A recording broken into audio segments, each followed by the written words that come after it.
llegamos al quinto paso en este trasfondo teórico-político de la ideología de género que se va a gestar a partir, como vimos ya, ¿no?, de esta inadecuación históricamente real que se vivió en Rusia, que finalmente, ¿no?, fue una situación que costó millones de vidas y que se planteó ya a partir del concepto de hegemonía una línea programática que tendrá además un paso cualitativo importante, ¿no?, en el momento en el que el marxista Antonio Gramsci, quien viviera del año 1891 a 1937, desarrollara también ahora de un modo más intensivo justamente el concepto de hegemonía. Veamos cómo es que lo hace Gramsci para ir avanzando en este trasfondo. Gramsci, de hecho, describe la hegemonía en estos términos prácticos. Fíjense, ya es una ejecución programática, ¿no? Con Gramsci, este trasfondo teórico-político, que finalmente es el que está detrás, ¿no?, de la ideología de género, adquirirá un perfil más definido. Dirá Gramsci, el proletariado puede convertirse en clase dirigente y dominante. Es la primera afirmación cuando ya, digamos, reformula este concepto de hegemonía que fuera usado como base, ¿no?, por Plejánov y por Lenin. Entonces dice Gramsci, el proletariado puede convertirse en clase dirigente y dominante en la medida en que consigue crear un sistema de alianzas de clase que le permita movilizar contra el capitalismo y el Estado burgués a la mayoría de la población trabajadora. Dijimos, ¿no?, hay este intento por juntar fuerzas, de tal manera que estas fuerzas, ya mencionado como sistema de alianzas de clase, se puedan poner en marcha para acabar con el capitalismo. Pero necesitan, pues, que la mayoría de la población trabajadora quede integrada. Y continúa Gramsci, en la medida en que consigue obtener el consenso de las amplias masas campesinas, lo que yo les dije la ocasión anterior. Rusia, en el momento en el que se quiso implementar la revolución comunista, era casi campesina. Estamos hablando de una Rusia rural. Pero, dice Gramsci, si se logra además, ¿no?, obtener el consenso, ¿no?, en la alianza del campesinado, también el proletariado puede convertirse en la clase dominante y dirigente. Y dice, conquistar la mayoría de las masas campesinas significa comprender las exigencias de clase que representan, incorporar esas exigencias a su programa revolucionario de transición y plantear esas exigencias entre sus reivindicaciones de lucha. Ahí está, digamos, el planteamiento general que hace Antonio Gramsci. Y de aquí destacan dos cosas en particulares. Como puede verse, número uno, la hegemonía, según Gramsci, ya implicaría un programa revolucionario de transición, el cual estaría finalmente abocado a cumplir ciertas exigencias, asociación de alianzas, que permitan llevar a cabo la reivindicación de la lucha. O sea, en pocas palabras, la reformulación que hace Gramsci del concepto de hegemonía es lo que va a permitir, dentro de su planteamiento, la reivindicación de la lucha. Así pues, lo que Gramsci empieza a plantear ya es lo siguiente: la importante necesidad de generar un vínculo mucho más fuerte con la clase campesina para llevar a cabo una lucha común contra el capitalismo, que es lo que yo les había mencionado, en términos ya de alianzas de clase. El campesinado en gran medida no entendía tampoco por qué tenía que rebelarse o por qué tenía que combatir contra un enemigo ciertamente inexistente, el capitalismo. Era tanto como decir, ¿de qué me estás hablando? Me lo presentas como un monstruo, pero definitivamente aquí parece que no está presente, ¿no? Había pues que generar una... ¿Cómo lo convencían? ¿Ah? Si no existe, ¿cómo lo convencen? Justamente a través de plantear una lucha común que es necesario llevar a cabo y reivindicarlo en términos de lucha. Porque esta lucha común, para ser efectiva, debía destacar el vínculo fundamental entre hegemonía y cultura. Se ha dicho de otra manera, ¿cómo es que van a convencer o cómo es que van a intentar convencer al proletariado? Uno, a partir de que las reivindicaciones de lucha que se están planteando ya no se van a limitar al plano meramente económico, como sí ocurría en el marxismo. Aquí la cosa ha cambiado. Ahora, en pocas palabras, las reivindicaciones de lucha tienen que ver con las cuestiones sociales. Cosa que en principio en el programa marxista no estaba previsto. Había pues que replantear esta lucha en común. Entonces ya no solo se va a hablar, por ejemplo, de la necesidad de acabar con el capitalismo como un modo de producción específico, sino que además había que tener en cuenta otras cuestiones sociales para reivindicarlas dentro del programa revolucionario. O sea, ya para Gramsci, la reivindicación de la lucha también debe tener en cuenta o debe de incorporar a su respectivo proceso todo aquello que pueda ser catalogado de injusticia social. Entonces, aquí el discurso cambió. Ya no se trataba de una transformación dentro del plano económico, sino que ahora había que involucrar netamente el plano de lo social. O sea, el paso cualitativo que da Gramsci en relación al concepto de hegemonía es que esta ahora también tiene que abarcar la cultura en un sentido amplio. De ahí pues que Gramsci anunciara una necesidad urgente de proliferación intelectual entre los propios comunistas. Pues ¿quién mejor que los intelectuales para poder lograr cambios culturales? O sea que con Gramsci algo aparece claro. Es necesaria que esta lucha común cuente con el apoyo de ciertos intelectuales que planeen o que diseñen una especie de adoctrinamiento igualmente programático. O sea, se necesita pues de propaganda intelectual que apoye las causas de la lucha revolucionaria, la reivindicación. O sea que antes no se había planteado. Por eso también ahora ya es necesario que intervenga la cultura, ¿no? En este caso a través de los intelectuales. De hecho, para Gramsci es claro que la hegemonía únicamente se realiza generando cambios a nivel cultural. Vean, ya no estamos en el marxismo tradicional, si por ello entendemos este afán, ¿no?, por transformar las condiciones materiales de la existencia en su conjunto, pasando pues de un capitalismo como modo de producción específico a una revolución proletaria. Aquí ya no. Gramsci más bien insiste en que es necesario, ¿no?, la reivindicación de la lucha por medio de llevar a cabo un esfuerzo notorio a nivel cultural. Así pues, ya no solo se va a requerir una simple alianza económico-política, como por ejemplo pregonaba Lenin, que es lo que tenía en mente, como nosotros lo mencionamos, ni a través de la asignación de tareas externas a la propia clase, como por ejemplo lo planteaba Plejánov. No, con Gramsci, pues, ¿no?, la lucha ha adquirido un perfil mayor. Involucra, pues, una actividad intelectualmente comprometida con la causa revolucionaria. En todo caso, la hegemonía en Gramsci, ¿no?, en Gramsci se da un terreno, pues, mucho más sustancial. Ya no quiere quedarse en las meras estructuras económicas, ni siquiera políticas. Tiene que irse a algo más sustancial, en este caso, a la cultura.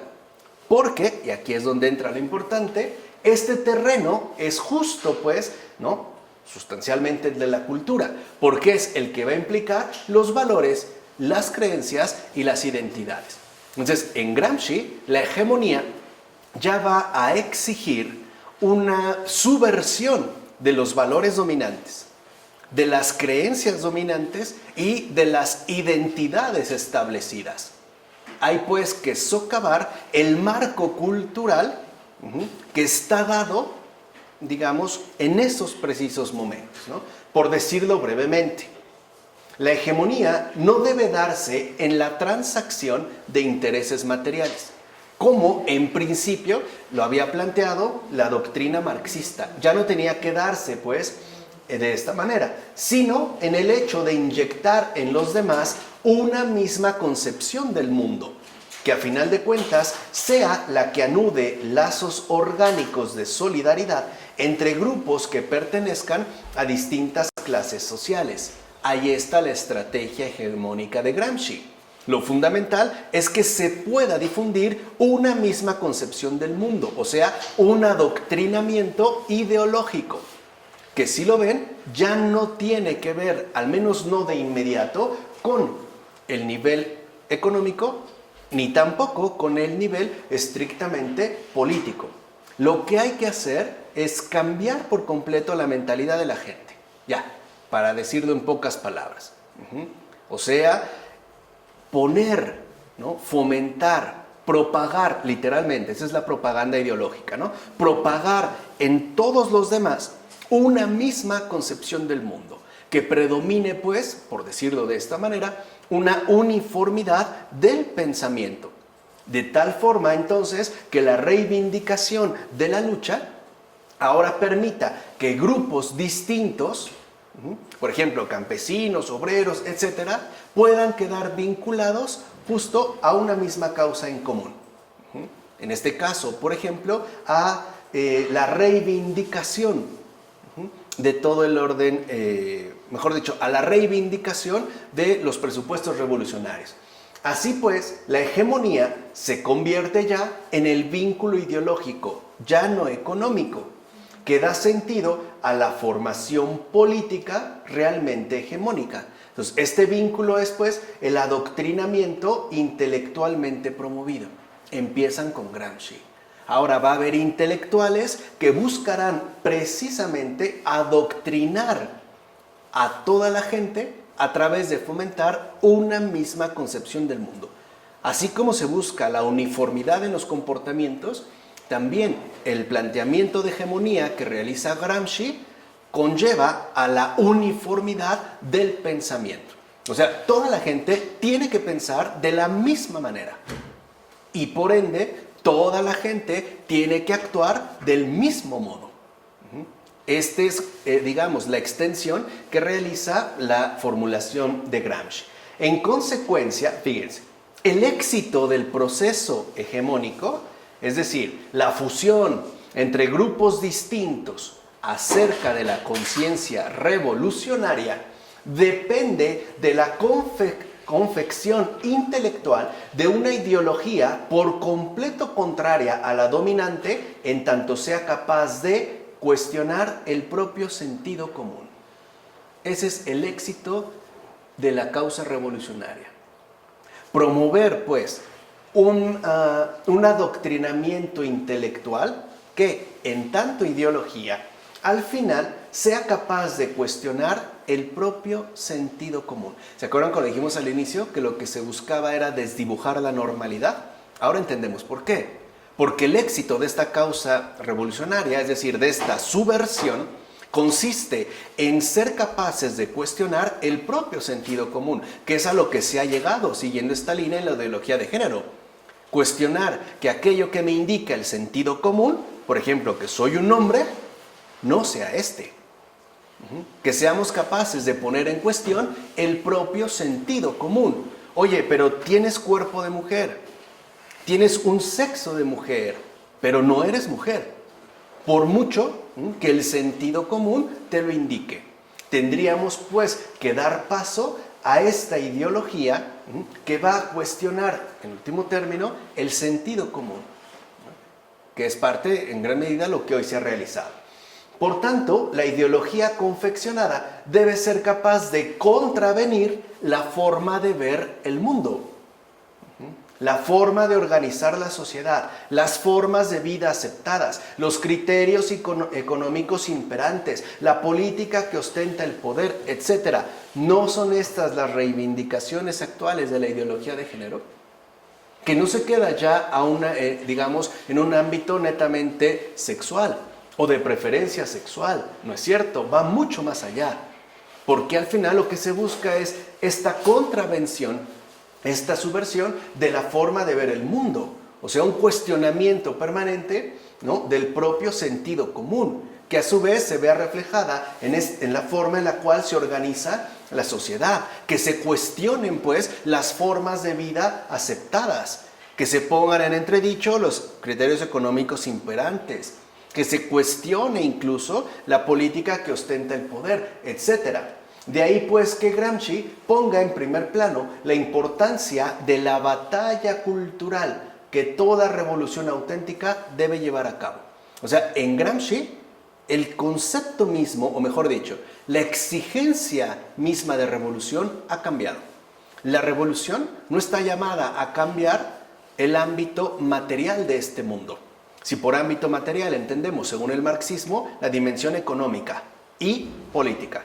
No, la revolución tiene que convertirse o traducirse en una batalla cultural, capaz de contravenir el mundo tal y como es y ha sido. Esta sería precisamente la gran revolución. Por eso, si lo ven, ahora la lucha ya no se da estrictamente en el plano material. Se va a dar ahora en el plano netamente ideológico. Así comienza, insisto, lo que el Papa Francisco tanto ha denunciado en términos de colonización ideológica. O sea, lo que se trata, pues, es de subvertir la mentalidad de la gente alrededor del mundo. Y es aquí donde Gramsci se va a oponer frontalmente a Lenin. Porque para Lenin la revolución debía ser violenta. Y lo fue. En Rusia lo mencionamos. Y por ende implicaba tomar por la fuerza, o sea, crear, hoy llamaríamos un golpe de Estado, ¿no? Tomar por la fuerza este Estado para imponer la dictadura del proletariado. O sea, para Lenin algo era claro. La revolución tenía que darse de forma violenta. Tenía, pues, que tomarse el Estado por la fuerza y, por ende, imponer la dictadura del proletariado. Al final era una imposición. Y justamente porque era imposición, no podía darse de manera suave. Para Lenin, las revoluciones no son blandas, pues. Implican mano dura. ¿Estamos? Aquí con Gramsci ya no. Aquí la cosa cambió, ¿no? Porque a su vez esta imposición, de acuerdo con Lenin, va a conducir a la abolición de la propiedad privada. O sea, no es de que quieras o no quieras, es de que no tienes opción. También conduciría a la destrucción del ejército y de la burocracia, lo cual, dentro, por ejemplo, del planteamiento que sostiene Lenin, haría desaparecer al Estado mismo. Lo único que quedaría, pues, sería la dictadura del proletariado. O sea, en este caso, digamos, la dirección protagónica del partido. Pues bien, para Gramsci las cosas funcionan diferente. El Estado, para empezar, puede ser permeado desde la sociedad civil y su destrucción no se agota con la eliminación del ejército y la burocracia. O sea que para Gramsci, Lenin está equivocado. No en el planteamiento final, digamos, no en el objetivo, en tanto propósito revolucionario. Está equivocado en la estrategia que pretende utilizar. Porque, según Gramsci, es la completa destrucción de la concepción del mundo, o sea, el sentido común, la que hará que desaparezca el Estado, es decir, su hegemonía cultural, por medio de su respectivo reemplazo. O sea, para Gramsci la revolución es una guerra intelectual de subversión. Tienen pues ahora, ¿no?, que someterse las mentes. O sea, el intelecto tiene que quedar fielmente adoctrinado. ¿Se entiende? O sea, esto es bien importante. Porque vemos cómo se va dando justo el avance de este trasfondo. Entonces, en síntesis, Gramsci llama a dar una lucha cultural que logre socavar la hegemonía ideológica de la clase dominante suministrada por el Estado. Así dará inicio, según la secuencia revolucionaria, lo que podríamos llamar el postmarxismo. Ahí está, digamos, el enlace entre el marxismo original y el postmarxismo actual, o por lo menos reciente. Ahí es donde se da, pues, el enlace. El enlace es Gramsci. Y si lo ven, ¿no?, el vínculo o aquello que logra vehicular al marxismo con El postmarxismo, que ahorita vamos a mencionar, y ahí ya es mucho más explícito, justo, ¿no?, de lo que hablaba Gramsci, sigue siendo el concepto de hegemonía. Es ahí donde se va, pues, a colocar, porque ahora, en síntesis, para Gramsci, hegemonía es guerra cultural. Es una guerra intelectualmente programática. Ahora no se trata, pues, de que se arrojen bombas. Se trata de que se escriban panfletos revolucionarios. Se trata de propaganda intelectualmente organizada. Por eso, mientras que para Engels y para Lenin los intelectuales no tienen un papel importante, a partir de Gramsci sí. Es más, serían los que deben encauzar justamente el proceso revolucionario. Se necesitan intelectuales que logren, pues, ¿no?, a incidir de manera radical en la mentalidad dominante. Hay que cambiar por completo la concepción del mundo. Hacia allá ya se va a empezar a conjugar justamente la batalla cultural, que ya no está en un plano económico, la involucra, pero no es lo primero. ¿Se entiende? O sea, no es realmente lo primero, es lo que busca la ideología de género. Si uno pone atención, sin hacer mucho esfuerzo, vemos que la ideología de género no es una cuestión de derechos políticos, ni siquiera es una cuestión de equidad económica, ni siquiera es una cuestión de equidad de género, ni eso. De fondo lo que se propone es una transformación radical de nuestro propio modo de pensar y por ende de nuestro propio modo de vivir. A partir de Gramsci, ¿no?, y con esto que en efecto aparece en términos de lo que podríamos llamar post-marxismo o posmarxismo, como quieran, lo único que va a ocurrir es que este encauzamiento ya según la dimensión de lo cultural se va justamente a intensificar.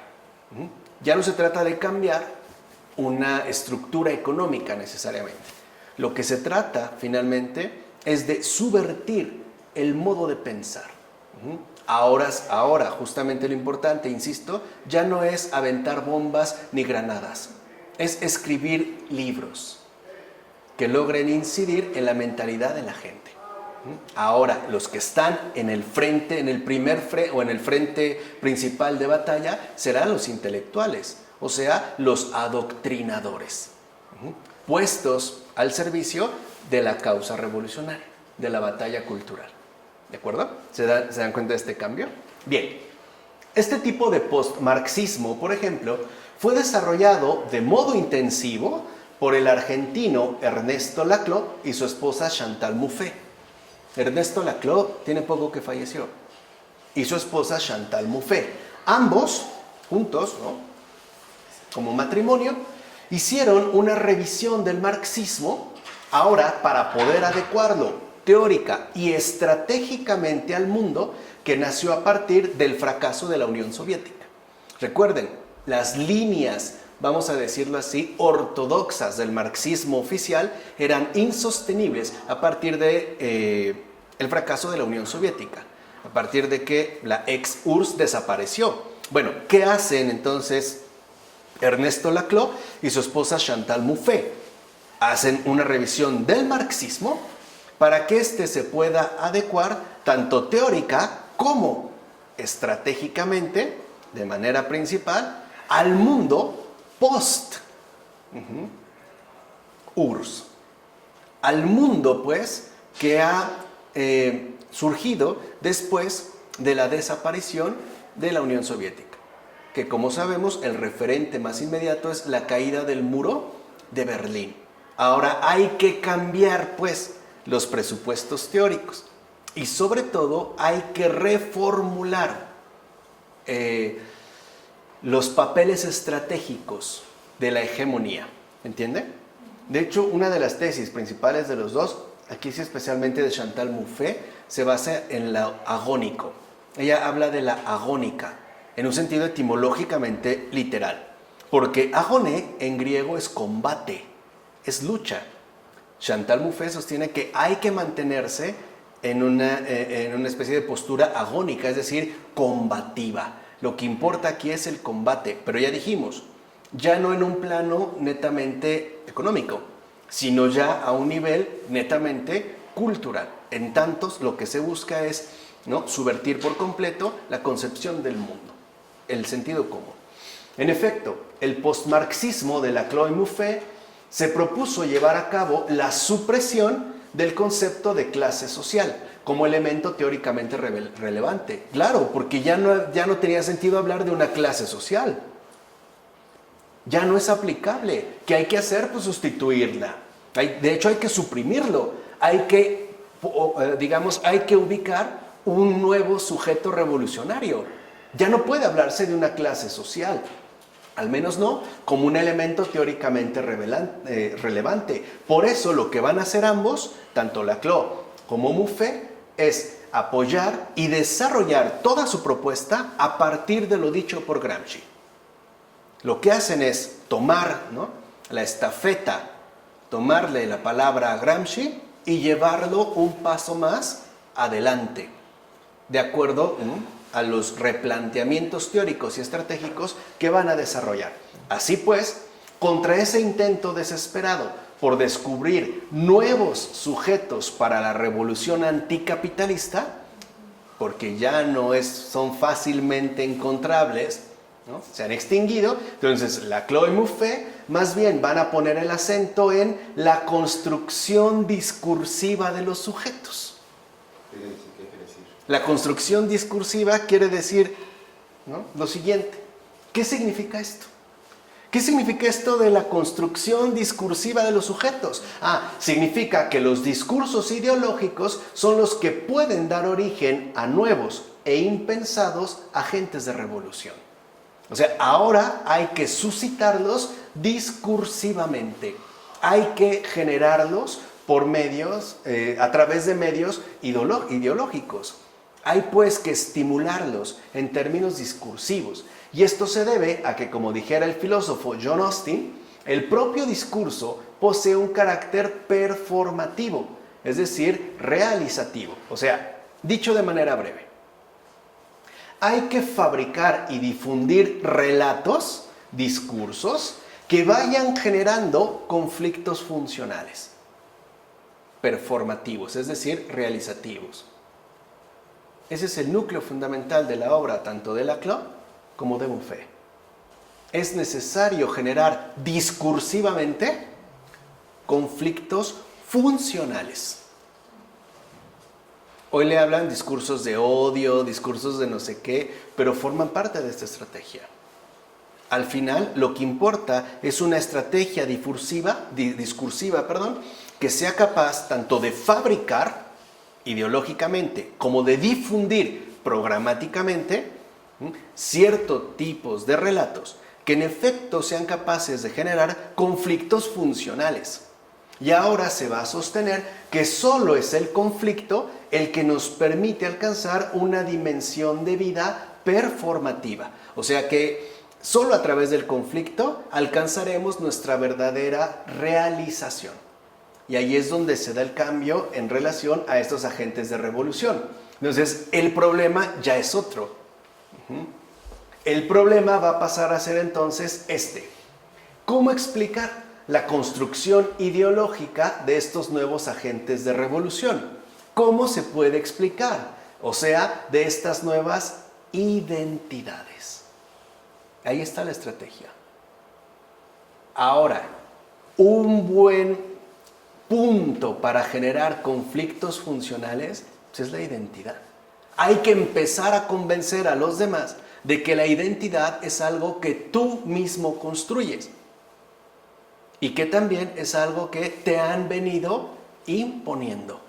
Ahí está la fabricación de un conflicto funcional, al cual además se le va a dar un estatus revolucionario, en tanto capaz de propiciar, ¿no?, ese performance, esa autorrealización que yo voy a seguir o aceptar mediante estos criterios discursivos. Entonces, la respuesta vendrá dada a partir, ¿cómo no?, otra vez, del concepto de hegemonía. Ya que para Laclau y Mouffe, hegemonía es el nombre de un proceso bajo el cual fuerzas sociales diferentes entre sí se empiezan a articular de manera conjunta. Es la organización de conflictos funcionales. ¿Cómo se van a generar los conflictos funcionales? A través de estrategias discursivas. Unas estrategias discursivas que a final de cuentas recaerán sobre la construcción y ya después la deconstrucción de lo que solemos llamar identidad. Ahí está el cuestionamiento del sentido común. La identidad es algo que me ha sido impuesto y por lo tanto debo de deconstruir, o sea, destruir. Pero si lo ven, vuelven a recurrir, en este caso, bajo este nuevo planteamiento, al concepto de hegemonía. Y cabe mencionar que a lo largo de este proceso, cada una, ¿no?, de estas fuerzas involucradas va a terminar modificando su identidad particular. Claro, porque se trata de irse, ¿no?, involucrando dentro de una batalla común. Por eso que el concepto de articulación va a resultar ser esencial para la propuesta de Laclau y Mouffe. Según ellos, la articulación, tal y como lo definen, apunta a toda práctica que establece una relación tal entre elementos, en principio diferentes, que la identidad de estos resulta modificada como resultado de esa misma práctica. La articulación es, pues, un intercambio recíproco que va a transformar las identidades.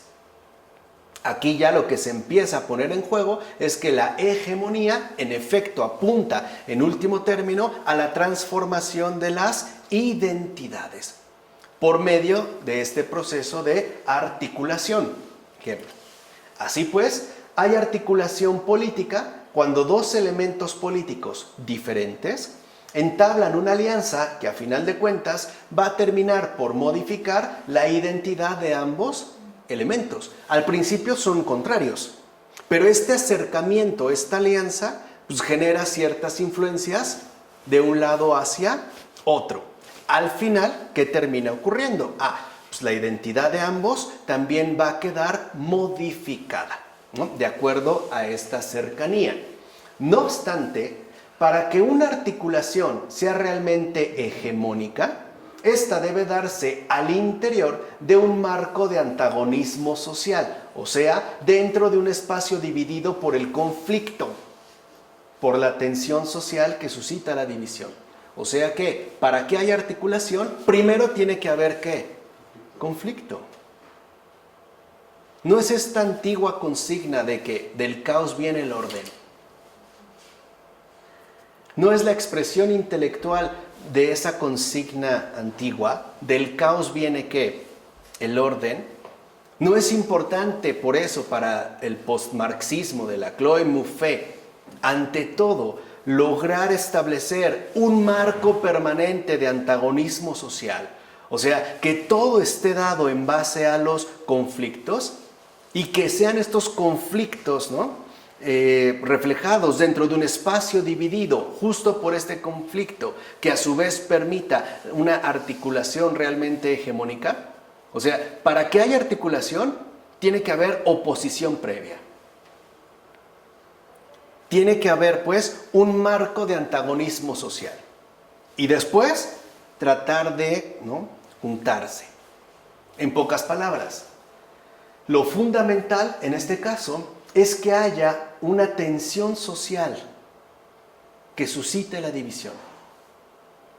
Lo que hay que promover a costa de lo que sea es la división social, el antagonismo social.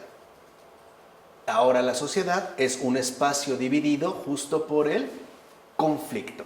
Así pues, la hegemonía es un proceso a través del cual distintas fuerzas sociales se empiezan a unir con el fin de potenciarse en el contexto de conflictos. Esa es la hegemonía aquí. Un contexto de conflictos. De tal manera que entonces ahora unos se unan ¿qué? Con otros, para poder potencializarse, ¿no?, en base a la exigencia económica. ¿Qué acaba de pasar? en Estados Unidos con estos grupos distintos que ahora se han unido. Gracias al contexto de conflictos, gracias al marco de antagonismo social, gracias a la tensión, ¿no?, social fomentada y que además ha suscitado precisamente la división.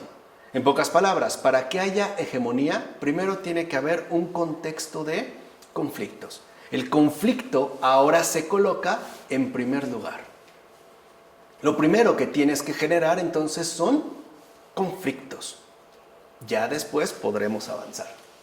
Por dar un ejemplo, dentro del planteamiento que ellos establecen, un grupo de trabajadores mantienen demandas particulares. Por ejemplo, el aumento salarial.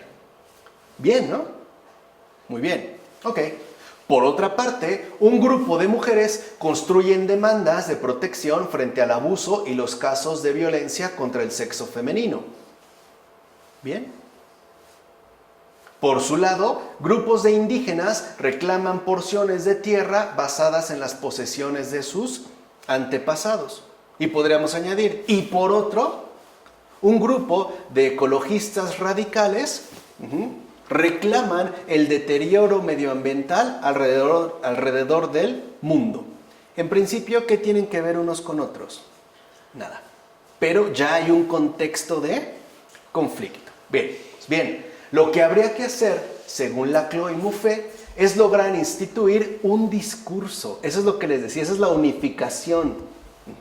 Lo que ellos llaman articulación, como elemento fundamental del proceso hegemónico. Lo que hay que lograr es un discurso que sobre un terreno ideológico de conflicto todavía mayor articule estas fuerzas, o sea, las reúna, ¿no?, en tanto sociales, dentro de un proceso hegemónico que de hecho entonces las va a volver equivalentes, todos por una misma causa. Eso es lo que tiene, digamos, que solventar el discurso. El discurso evidentemente fabricado, porque al volverse equivalentes quiere decir que ya son operantes, ya están, ¿no?, cooperando en la causa, frente a un enemigo común. Por ejemplo, el capitalismo liberal. Lo que hay que hacer entonces, número uno, es fabricar un discurso donde se destaca, por un lado, la exacerbación de los conflictos. 2, la exigencia de unir fuerzas, pero ojo, fuerzas antagónicas, que además remitan, en todo caso, a un enemigo común. Si no lo hay, pues hay que inventarlo discursivamente. ¿Cuál es, por ejemplo, una de estas claves discursivas del enemigo común en la ideología de género? El patriarcado, que ya hablaremos de él, por supuesto. Forma parte, ¿no?, de este tejido discursivo. Pero ahora entonces se enfocan en un enemigo común. Entonces, ¿qué sucede en este caso? Gramsci dijo, ¿no?, son los intelectuales los que deben de ponerse a fabricar y a propagar, ¿no?, este tipo de estrategias hegemónicas. Pero para que esto funcione, como ya no está tan clara, por ejemplo, la lucha de clases y todo es en la cultura, pues entonces lo que se requiere es un espacio saturado de conflictividad social. Lo que ahora importa son los conflictos sociales. Esto hará que los antagonismos disparen y una vez disparados puedan ser conjugados en una lucha común. Una lucha común que se dirija justamente a un enemigo en común y que esto nos logre fusionar a unos y a otros. O sea, influir en nuestra respectiva identidad. Por eso no es casual que para Laclau y Mouffe esa sería la misión de la izquierda política en el mundo actual. O sea, ¿qué tiene que hacer la izquierda? Generar conflictos, promover la conflictividad social y de ahí lograr la articulación de grupos sociales diferentes para que después estos sean justamente hegemonizados, es decir, involucrados dentro de la batalla cultural. Esto se puede ver a veces en las manifestaciones. Hay una manifestación que protesta por tal cosa, socialmente justificada, y entonces viene otro grupo diferente, y otro grupo diferente, y otro grupo diferente, dentro de este contexto precisamente de conflictividad social. Entonces, la izquierda política, ¿no?, tendría la misión, ya en el mundo actual, o sea, después de la extinción de la Unión de Repúblicas Socialistas Soviéticas, de generar todo esto. Para que se alcance, lo primero es, dijimos, el conflicto. Una suerte de combatitividad permanente en términos sociales. Vuelvo a repetir, del caos viene el orden. Obviamente será un orden impuesto, pero primero hay que fabricarlo. Es tanto como decir que de la insatisfacción vendrá la satisfacción. Primero hay que, ¿no?, convertirlos en algo completamente insatisfecho para que después se piense, recuerden que es cuestión ideológica, se piense que se ha logrado darles satisfacción. Entonces, en efecto, según el postmarxismo elaborado por Laclau y Mouffe, es justo la izquierda la que debe crear una ideología, o sea, un discurso programático que está bien pensado en términos de elaboración. O sea, no está hecho a la ligera, es lo que quiero que comprendan. Son personas con una intelectualidad destacada. Pero es esta, pues, ¿no?, la izquierda, la que debe crear entonces una ideología, un discurso programático, por medio de la cual todas estas fuerzas, que en principio son diferentes, se logren finalmente identificar. Ahí es donde viene la alteración de la identidad. Se logren identificar y por tanto unirse, pero ojo, antagónicamente, en una supuesta causa común. Lo que necesitamos es un enemigo común hacia el cual se puedan dirigir fuerzas socialmente antagónicas. Pero, ¿qué es entonces lo que las va a orientar? Un odio compartido. ¿Se entiende? O sea, esta sería lo que podríamos llamar la codificación programática del odio. Entendido ya no como un sentimiento netamente humano o inhumano, como prefieran. No. Entendido el odio como un espacio programado para la conflictividad social, para el conflicto social permanente. Lo que tiene, digamos, de acuerdo con el posmarxismo, lo que tiene que hacer la izquierda es generar condiciones socialmente conflictivas para que empiece a haber protestas por todos lados y desde todos lados. Y entonces sí, aprovechar esta emergencia para tratar, ¿no?, de sumarlas a una causa común que en último término implica el compartir o vincularse según una misma identidad. Por ejemplo, una lucha por la injusticia social. Desde varios frentes. Así pues, ¿qué es lo que supone esto? Pues la intensificación ideológica de los conflictos.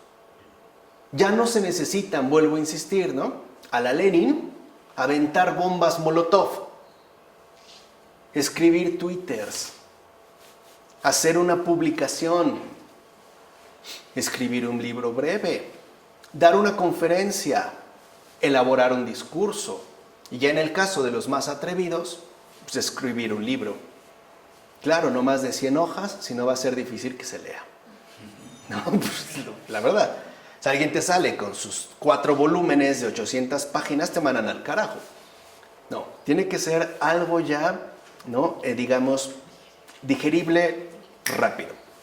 Entonces, lo importante es la intensificación ideológica de los conflictos. O sea, la intoxicación ideológica de las personas alrededor del mundo. Una especie, ¿no?, de atmósfera tóxica, dañina, que nos va carcomiendo poco a poco. ¿Vale? Esto es lo que está en el centro. La intensificación ideológica de los conflictos. Repito, del orden viene, del caos viene el orden.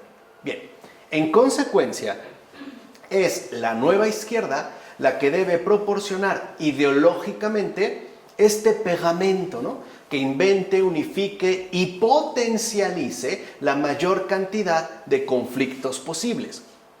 Hoy, si no hay conflictos, hay que inventarlos, hay que diseñarlos. Para eso está la intelectualidad de izquierda.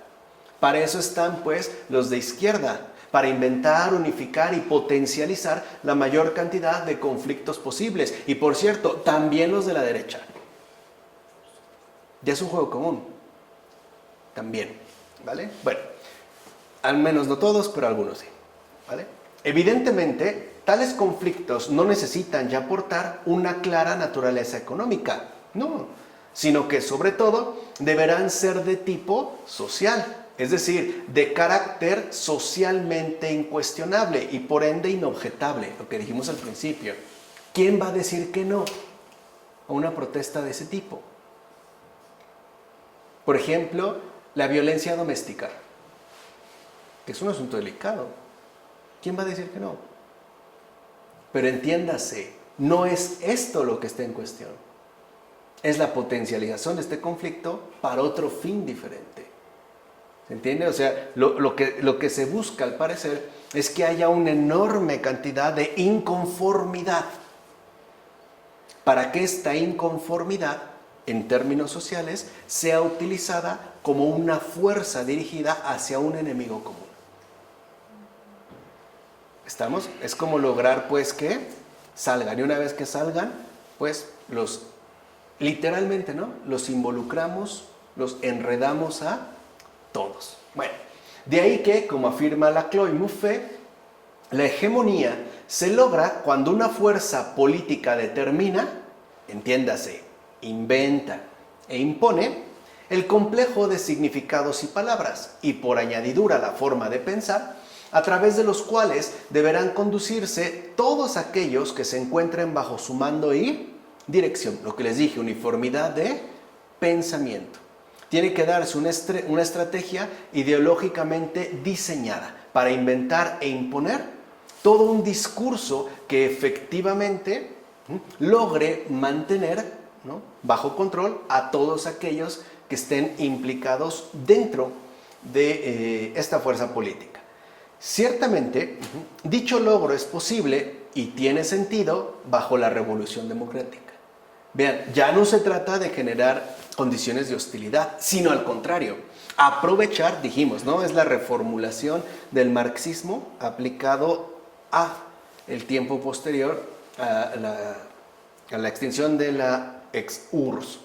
No, hay que aprovecharlo aquí, porque en efecto, dicha revolución, a partir de la Revolución Francesa, es la que ha instaurado un discurso igualitario, que al suplantar la doctrina teológico-política por una más bien democrática, pues ha dejado en claro que el poder emana del seno del pueblo. Hay que aprovechar de dónde viene entonces el poder. Además, la Revolución Democrática asimismo es la que deslegitimó una serie de subordinaciones. O sea, antes formaban parte, recuerden con Charles Taylor, cuando veamos, ¿no?, la era secular, en el antiguo orden había una clara referencia jerárquica, que no era algo impuesto. Formaba parte de la cosmovisión y por ende del orden de todo el mundo. Aquí no, a partir de la Revolución Democrática, estas subordinaciones ahora serán llamadas opresiones. O sea, se empieza a generar un discurso, por ejemplo, ¿no?, que estará confeccionado a partir del término opresivo. Pero que, como vimos, funciona como una estrategia.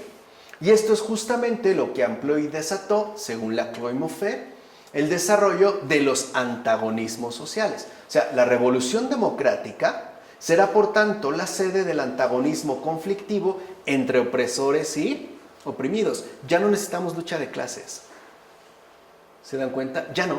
Ahora lo que se necesita es una revolución democrática, porque es ahí donde se pueden desarrollar plenamente el antagonismo conflictivo. Ahora cualquiera puede decir lo que quiera. Demos un ejemplo bien sencillo. ¿Qué pasa con la situación entre las llamadas mayorías y minorías? Dentro de, por ejemplo, esta exigencia igualitaria de derechos.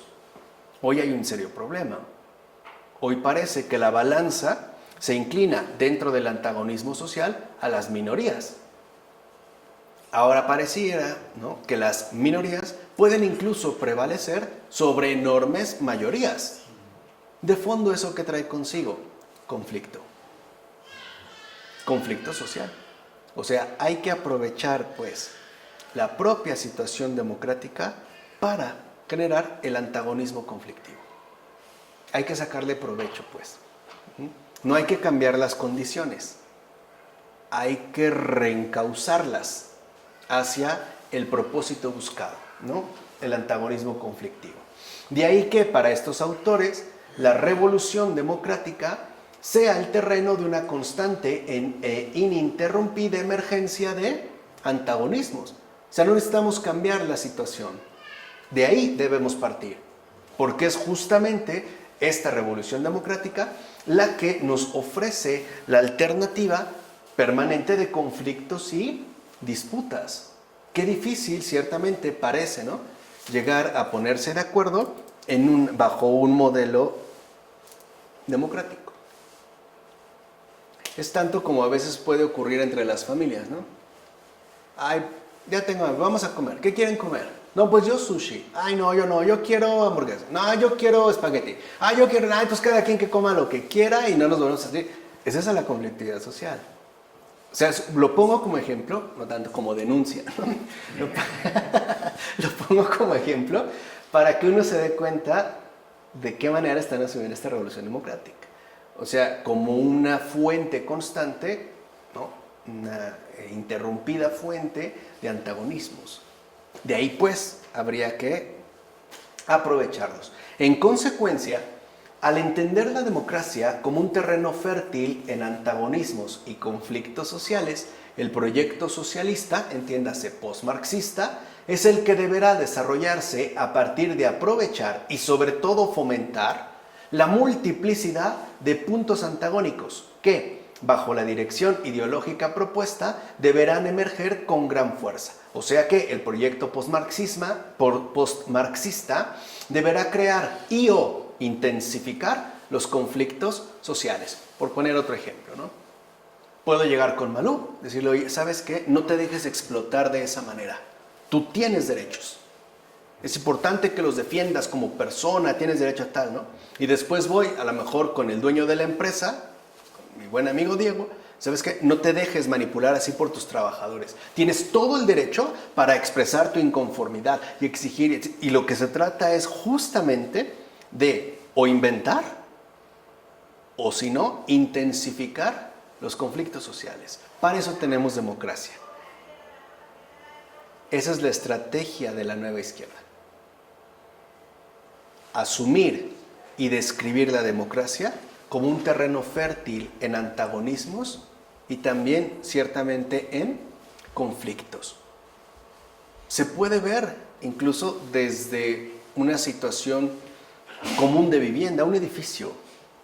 Alguien pone música a todo volumen. Está en todo su ¿qué? Su derecho, ¿no? Pues, y tú también estás en todo tu derecho, reclamar o no reclamar. ¿Se entiende? O sea, si antes se suponía que la democracia nos podía llevar a acuerdos más o menos consensuados, pues ahora no. Hay que usar la democracia como una base fundamental para los desacuerdos permanentes. ¿Se entiende la estrategia ahora?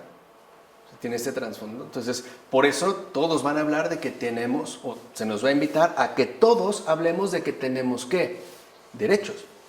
Y yo tengo derecho, yo tengo derecho, yo tengo derecho, y esto, y esto. Sí, pero al final todos reclamamos. que es justo lo que poco a poco va intensificando la multiplicidad de puntos antagónicos que efectivamente, ¿no?, pueden irse destacando de manera paulatina. Insisto, o creando o bien intensificando. Hay una novela que yo les recomiendo leer bajo esta línea, ¿no?, del gran J.G. Ballard, que se llama Rascacielos, High Rise en inglés. Pero es increíble porque él en efecto detecta que bajo esta aparente sociedad en la que vivimos ordenada, tecnológicamente avanzada, democrática y civilizada, se esconde un peligro latente de catástrofe. Por ejemplo, en un enorme rascacielos, un edificio, ¿no?, muy, podríamos decirlo, muy sofisticado, basta con que se descomponga un elevador para que en poco tiempo todos terminense matando entre ellos. De verdad, léanlo. ¿Qué es esta, no? Este riesgo permanente, ¿no?, de la conflictividad, lo que la ideología hoy en día está aprovechando a su favor. O sea, se trata pues de generar una enemistad constante. Literalmente de todos contra todos. Ya no necesitamos, por eso les dije que venga, ya les he dicho en otra ocasión, que venga un ejército, ¿no?, a tratar de someternos. ¿Para qué? Si nos estamos matando entre nosotros. ¿Quién es ahora nuestro peor enemigo? El prójimo. Por eso aquí hay que tener mucho cuidado con lo siguiente. Si en el siglo XIX, sobre todo, y casi la mitad del siglo XX, se atentó contra el primer mandamiento, por ejemplo, a través de un ateísmo igualmente intelectualizado, ahora el ataque va contra el segundo mandamiento. Ahorita se atenta contra el prójimo. Ya no se trata de verlo como un hermano, sino como un enemigo. Y ya sabemos que a un enemigo hay que matarlo. Empezaron por el primero. Ahora la estrategia es ir por el segundo. Acabar pues con la verdadera fraternidad, fraters. Y vernos justo ya no como hermanos, sino como enemigos a muerte. O tú o yo. Por eso ahora ya salgo con una pistola. Por eso ahora ya no me detengo ante nada. Veré por mí y los demás no importan. Terminaremos matándonos e incluso a lo mejor devorándonos unos a otros. Esa es la Tercera Guerra Mundial. Social. Ya no es bélica, ¿no?, como ya les había comentado. Bueno, entonces, de fondo, se trata de abordar la democracia liberal a través de radicalizar justo su componente igualitario, a tal punto que éste entonces termine colapsando, ¿qué? Desde adentro. Ganó la democracia liberal. Pues ahora vamos a reventarla desde dentro. Vamos ahora, ¿no?, a radicalizar sus componentes igualitarios que pregona. O sea, vamos a volverla contra sí misma. Esa es la estrategia. Ya no hay pues comunismo, quedó democracia liberal. Pues ahora vamos a hacerlo reventar precisamente desde adentro, ¿no?, hasta que colapse. El propio Laclau lo va a decir claramente, dirá, no es en el abandono del terreno democrático, sino al contrario, en la extensión del campo de las luchas democráticas al conjunto de la sociedad civil y del Estado, donde reside la posibilidad de una estrategia hegemónica de izquierda. Lo dice en su libro La razón populista. Tal cual. O sea, ya no necesitamos nosotros abandonar la democracia. No, al contrario. Necesitamos radicalizar la democracia liberal, entendida, ¿no?, justamente como la extensión de derechos y de luchas democráticas para sacar el mayor provecho a la conflictividad social. ¿Se entiende aquí el cambio ya de estrategia? Ya no se trata de anularla, al contrario. Se trata, si lo quieren ver así, de sofocarla. De ahora hacer que sea el propio marco democrático la fuente principal de nuestros respectivos conflictos. Yo tengo derecho incluso a elegir cómo muero o si quiero morir. Ese es mi derecho. Yo voy a tener derecho a esto. Por eso todo se va a encauzar a través justo, ¿no?, de la expansión, de la intensificación, literalmente de la propagación de las luchas democráticas. Así pues, el éxito de la izquierda revolucionaria depende de la extensión del conflicto y del desorden, o sea, el caos, al interior mismo del ámbito social vigente, o sea, democrático. No hay que erradicar la democracia, hay que hacerla reventar por ella misma. No hay que cambiar este marco, al contrario, hay que radicalizarlo, hay que, déjenme hablar de esta manera, hay que caotizarlo, literalmente, ¿no? Hay que caotizarlo, hay que desordenarlo, hay que conflictuarlo desde dentro, para que ahí se den los antagonismos y posteriormente la articulación del proyecto revolucionario. Por supuesto, claro, ¿no?, bajo el hechizo fascinante de las causas sociales inobjetables. Por eso les decía, ese es su principal armadura, mejor dicho, su principal escudo. ¿Quién lo reprocha? Pues no, porque no hay nada que reprochar. El problema no está aquí, el problema está acá. Evidentemente, el discurso de tal proyecto se basa en un socialismo que logra incluir una serie de demandas ya no precisamente de orden económico. En efecto, este proyecto revolucionario depende por completo del incremento incesante de los conflictos sociales, hasta el punto de hacer estallar, ya no con bombas, el orden socialmente ¿qué? Imperante. Es como inflar un globo hasta que explote. No vayas por una aguja, inflalo. No lo truenes de afuera, reviéntalo desde adentro. ¿Cuántos conflictos familiares hoy no hay en día debido al encauce ideológico de las luchas democráticas? ¿Cuántos hijos ya no le han dicho a sus padres, a sus madres, tú me tocas y yo te demando, te meto a la cárcel? Que se genera una tensión. Tú no cumples esto, entonces, ¿no?, te grabo, yo te extorsiono, o simple y sencillamente, ¿no?, yo me pongo en contra tuya. De ahí pues que el descentramiento de los distintos discursos y luchas, es decir, la multiplicación de los antagonismos y la construcción de una pluralidad de espacios ciertamente conflictivos, sean las condiciones necesarias para que los distintos componentes del ideal socialista, o sea, revolucionario, puedan ser alcanzados. En síntesis, del caos socialmente interior, ojo, provocado, del orden democrático, es que vendrá el orden programado, entiéndase, e impuesto por el socialismo revolucionario. Esa es la revolución socialista actual. Que nos hartemos de este espacio socialmente conflictivo para aceptar el orden programado que ahora se va a imponer y que además agradeceremos. Con el cual incluso nos sentiremos agradecidos.